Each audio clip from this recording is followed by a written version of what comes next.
لا حول ولا قوة إلا بالله العلي العظيم. أعوذ بالله من الشيطان اللعين الرجيم. بسم الله الرحمن الرحيم. الحمد لله الأول قبل كل أول، والآخر بعد كل آخر، وبأوليته وجب أن لا أول له، وبآخريته وجب أن لا آخر له. والصلاة والسلام على رسول الكرام خير خلق الله أجمعين، سيد المرسلين وخاتم النبيين أبي القاسم محمد. اللهم صل صلی على اللہ محمد محمد وآل وآل محمد وعجل محمد فرج. والصلاة والسلام على أهل بيته الطيبين الطاهرين المعصومين المظلومين المنتجبين المنتخبين المنيبين الهادين المهديين، سيما بقية الله في الأرضين. اللهم صل على محمد وآل محمد. محمد وعجل فرج. اللعنة الدائمة بے شمار. على أعدائهم أجمعين. أما بعد، وقد قال الله تبارك وتعالى في قرآن الحكيم وقوله الحق. بسم الله الرحمن الرحيم. تبارك الذي بيده الملك وهو على كل شيء قدير، الذي خلق الموت والحياة ليبلوكم أيكم أحسن عملا وهو العزيز الغفور. درود پڑھیے محمد وعلیہ. اللہم صلی علی محمد وآل محمد وعجل فرج. انا للہ وانا الیہ راجعون. یقیناً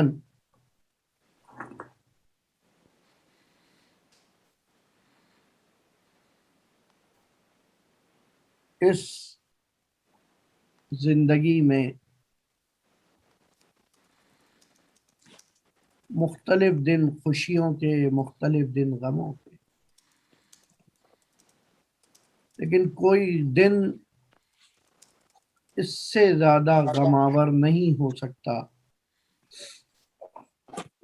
کہ جب ماں جیسی ہستی کی جدائی کی خبر پہنچے. ہائے ہائے. نظام الہی ہے اور نظام تعین شدہ.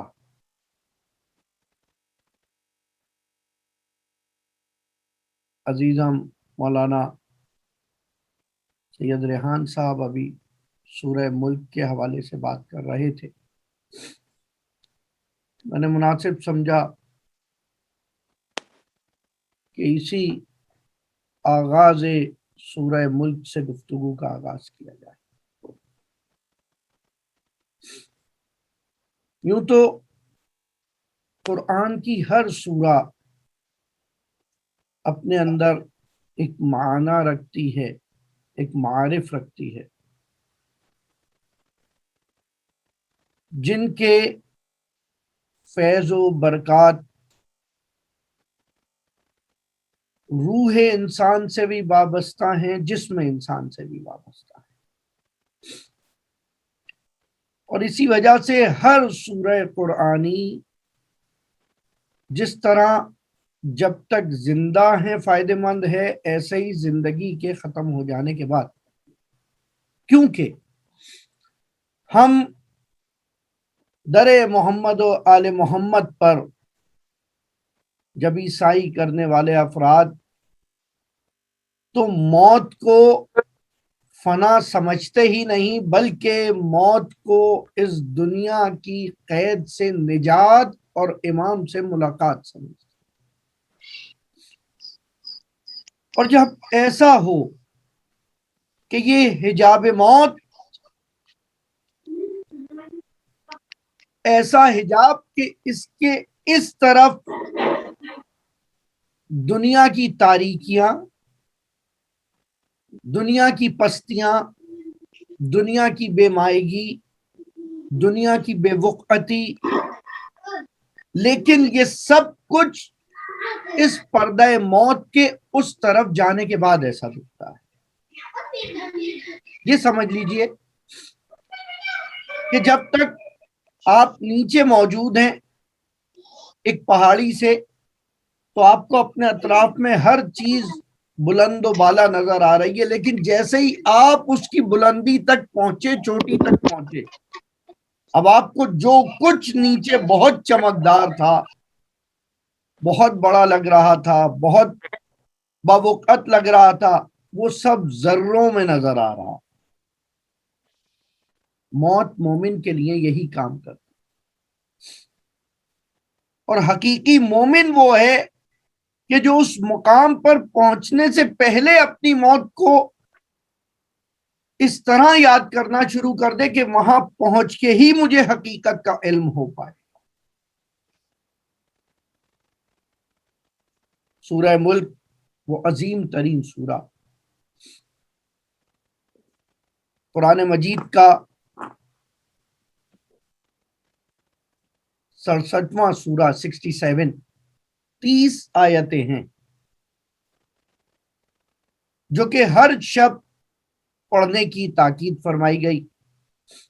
اور کمال یہ ہے سورہ ملک کے لیے آپ آغاز دیکھیے، تبارک الذی بیدہ الملک، کس قدر مبارک ہے وہ ذات کہ جس کے ہاتھوں میں اختیار کائنات، سبحان اللہ سبحان اللہ، ماشاء اللہ۔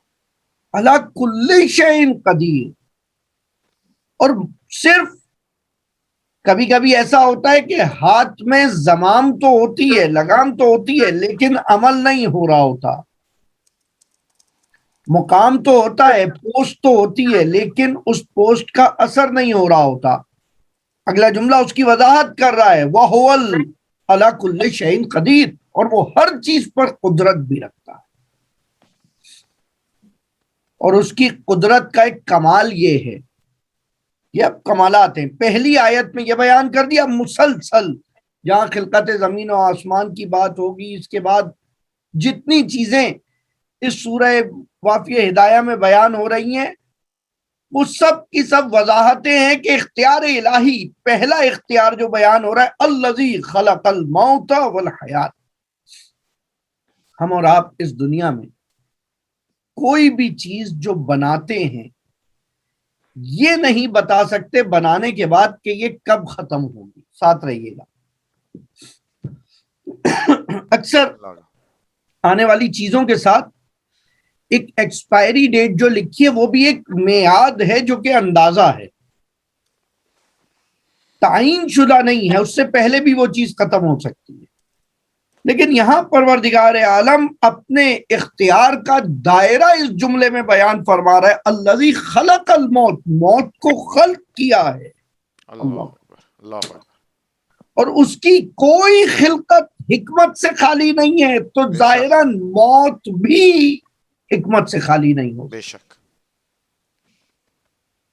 اس کی ہر خلقت بے عیب، اس کی ہر خلقت بے مثال ہے۔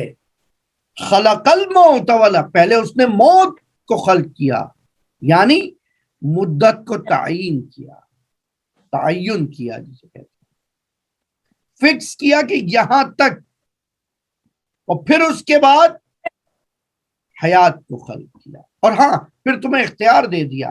اجل مسمى دو طرح بیان ہوا اسی قرآن مجید، ایک وہ لکھی ہوئی میعاد جو تمہارے لیے لکھی گئی تھی 50 سال، اور پھر اس کو ایکسپینڈ کرنے کا، ایکسٹینڈ کرنے کا، اس کو وسعت دینے کا اختیار بھی تمہیں دے دیا گیا، اس کو گھٹانے کا بھی اختیار تمہیں دے دیا گیا، اس کو بڑھانے کا بھی اختیار تمہیں دے دیا گیا، جس میں سے ایک چیز ایسی ہے کہ والدین کی خدمت کرتے رہو گے تمہاری زندگی میں اضافہ ہوتا چلا جائے. اگر خدا نہ خواستہ ان کی نافرمانی کرتے رہے تمہاری زندگی گھٹتی چلی جائے. اللہ اکبر. لوگوں سے صلہ رحم کرتے جاؤ گے تمہاری زندگی بڑھتی چلی جائے. لوگوں سے قطع رحم کرتے جاؤ گے تمہاری زندگی گھٹتی چلی جائے گی. مومنین کی خدمت کرتے چلے جاؤ گے تمہاری زندگی بڑھتی چلی جائے گی. مومنین سے نفرت کرتے رہو گے, نفرت پھیلاتے رہو گے, تمہاری زندگی کم ہوتی چلی جائے گی. اللہ اکبر. اب کہ مولانا کتنے دشمنان اہل بیت اتنے سال ہا سال تک زندہ رہے, تو حضرات یہ ہمیں اور آپ کو لگتا ہے کہ وہ سالہ سال زندہ رہے؟ وہ ہر شب بستر پہ جاتے ہوئے موت کی طرح وقت گزارا کرتے. مولا متقیان امیر مؤمنان علی ابن ابی طالب اللہم صلی علی محمد وعلی محمد وعجل فرجہم. مولا فرماتے ہیں کہ کوئی بھی شخص جو کہ ہمارا پیروکار ہے, جو ہماری اتباع کرنے والا ہے, جو ہمارا پیروی کرنے والا ہے, اس کا کمال یہ ہے کہ نیکیاں اس کو سکون عطا کرتی, اور اگر اس سے کوئی ذمہ داری تلف ہو جائے تو وہ صرف اس ذمہ داری یا کہ کم ہو جانے کی وجہ سے, اس کوتاہی کی وجہ سے پشیمانی میں رات کو سو نہیں پاتا. اللہ نہج بلاغہ میں ہی مولا ایک مقام پہ خطبہ نمبر 101 میں ظاہراً مولا ایک مقام پہ فرماتے ہیں کہ کمال ہے کہ وہ آنے والا عذاب جبکہ یقینی ہے تو اس یقیناً آنے والے عذاب کے بعد کس طرح نیند آ سکتی. بس عزیزان, یہ سورہ ملک کے اندر جو پروردگار عالم نے موت کو حیات سے پہلے خلق کیا, یہ اشارہ اسی طرف ہے کہ وہ مدت معین تک ہر انسان کو مہلت دے رہا ہے, اور وہ مہلت ایسی ہے کہ جس کے اندر انسان کو آزمایا جائے گا. خود حیات کے لیے کہا لِیَبْلُوَکُمْ, تاکہ تمہارا امتحان لیا جائے. ایکم احسن عملا, تم میں سے کون تھا جو بہترین, بہتر کی بات نہیں ہو رہی, احسن ایک حسنہ ہے یعنی نیکی, احسن سب سے بہتر عمل کرے. اور یہی الفاظ, یہی لفظ, یہی الفاظ اگر غور فرمائیے تو والدین کی شان میں بھی آئے ہیں, وَبِالْوَالِدَيْنَ إِحْسَانًا, اور والدین کے ساتھ احسان کرو. جتنا والدین کے ساتھ احسان کرتے رہو گے تم خدا کے اس امتحان میں کامیاب قرار پا جاؤ گے. وَلِيَبْلُوَكُمْ أَحْسَنَ الْعَمَلَ کی منزل پر خدا کی بارگاہ میں سرخرو ہو کر وارد ہو گے. ماشاءاللہ ماشاءاللہ. کہ احسن العمل, کون ہے جو تم میں سب سے بہترین عمل کرے گا. اور اس کے بعد یہ یاد رکھنا, وَهُوَ الْعَزِيزُ الْغَفُورُ, وہ عزیز بھی ہے, وہ محبت کرنے والا ہے. وہ امتحان جب لے گا اس امتحان سے گھبرانا نہیں, اس کا یہ امتحان تمہاری محبت کی وجہ سے. جب استاد کسی کلاس میں امتحان لیتا ہے, در حقیقت وہ امتحان کے بعد لوگوں کو یہ ثابت کرنا چاہتا ہے کہ میرے شاگرد میں اتنی صلاحیت ہے کہ یہ آگے بڑھ کے دوسری کلاس میں چلا جائے, دوسری کلاس سے تیسری کلاس میں چلا جائے, اس رتبے سے اگلے رتبے میں چلا جائے. یہی عمل پروردگار عالم انسان کے ساتھ فرما رہا ہے. جب بھی امتحان آ رہا ہے اس کے بعد اس کے مقام میں یقیناً رفعت آ رہی ہے, بلندی آ رہی ہے, آگے بڑھ رہا. اور اس کے ساتھ ساتھ صرف عزیز نہیں ہے بلکہ غفور بھی ہے. پریشانی کی ضرورت نہیں ہے, غلطی ہو گئی وہ غفور ہے. ہم مرحومین کے لیے جو لفظ استعمال کرتے ہیں, اگر آپ نے غور کیا, خدا مرحوم کی مغفرت فرمائے. خداوند تعالی ہمارے عزیز محسن بھائی کی والدہ مرحومہ کی مغفرت فرمائے. اللہ آمین. مسلسل یہ جملہ آپ افراد دہرا رہے ہیں, سن رہے ہیں, ہر مرحوم کے لیے مغفرت کی دعا مر جانے کے بعد, مغفرت کی دعا مر جانے کے بعد, توبہ زندگی میں. اور یاد رکھیے, جس نے زندگی میں توبہ کے دروازے تک رسائی حاصل نہیں فرمائی, وہ مرنے کے بعد مغفرت تک نہیں پہنچ سکتا. اللہ اکبر, اللہ اکبر. کمال بھی. مغفرت یعنی آثار گناہ کو ختم کرنا. مغفرت یعنی اب جو غلطی ہو گئی گویا اس کو مٹا دینا. لیکن توبہ خود اس عمل پر پشیمانی کے ساتھ اقرار کرنا اور عہد کرنا کہ آئندہ یہ کام نہیں کیا جائے. اور یاد رکھیے کہ کسی کے دنیا سے گزر جانے کے بعد, جب کوئی مومن دنیا سے گزر جائے, ایک طریقہ یہ ہے, اس طرح پہچانو کہ اس کے گزر جانے کے بعد کتنے لوگ کیسے یاد کر رہے ہیں. اگر کسی کو گزر جانے کے بعد, کسی کے چلے جانے کے بعد درود کی محفلیں, قرات قرآن, ذکر محمد و آل محمد کی مجالس منعقد ہو رہی ہیں, تو سمجھ لینا کہ یہ شخص اس اہل بیت کے خاندان کے قرابت داروں میں سے تھا. اور اگر کسی کے گزر جانے کے بعد ایسا کچھ نہیں ہو رہا تو سمجھ لینا نہ تو اس کی دنیا ہو پائی نہ اس کی آخرت ہو پائی. درود پڑھیے ایک مرتبہ محمد. اللہم صلی علی محمد وعجل فرجہ. اب یہاں پر مخصوصاً مخاطب میرے محسن بھائی ہیں, اور لیکن آپ سب افراد جو سن رہے ہیں فائدہ اٹھائیے اس سے کہ وبالوالدین احسانہ جو کہا گیا ہے, احسان کا مطلب بہتر عمل, بہتر عمل کرنا. ان کے لیے وہ کام کرنا ہے جو ان کے لیے ان کی شایان شان ہو. اور یہ کام زندگی یا موت پر منحصر نہیں ہے. اب بھی ان کے لیے وہ کام کیا جا سکتا ہے جو ان کے لیے مفید ہو. بھائی اگر زندہ رہتے ہوئے کسی کے لیے, والدین کے لیے ہم زیادہ سے زیادہ کیا کر لیتے ہیں, ان کی رہائش کا انتظام کر لیتے ہیں, ان کی صحت کا خیال رکھ لیتے ہیں, ان کے کھانے پینے کا خیال رکھ لیتے ہیں. یہی سارے کام ان کے دنیا سے گزر جانے کے بعد اس طرح کہ مختلف آیات قرآن کا اگر تم یاسین پڑھو گے, کسی مرحوم کے لیے ابھی یاسین ختم نہیں ہوتی کہ خوان نعمت فرشتگان آسمان لے کر اس کی قبر میں نازل ہوتے. ماشاءاللہ جی ماشاءاللہ. سورہ ملک کسی کے لیے پڑھو گے تو سورہ ملک اس کی قبر میں نور کا باعث بن جائے گی.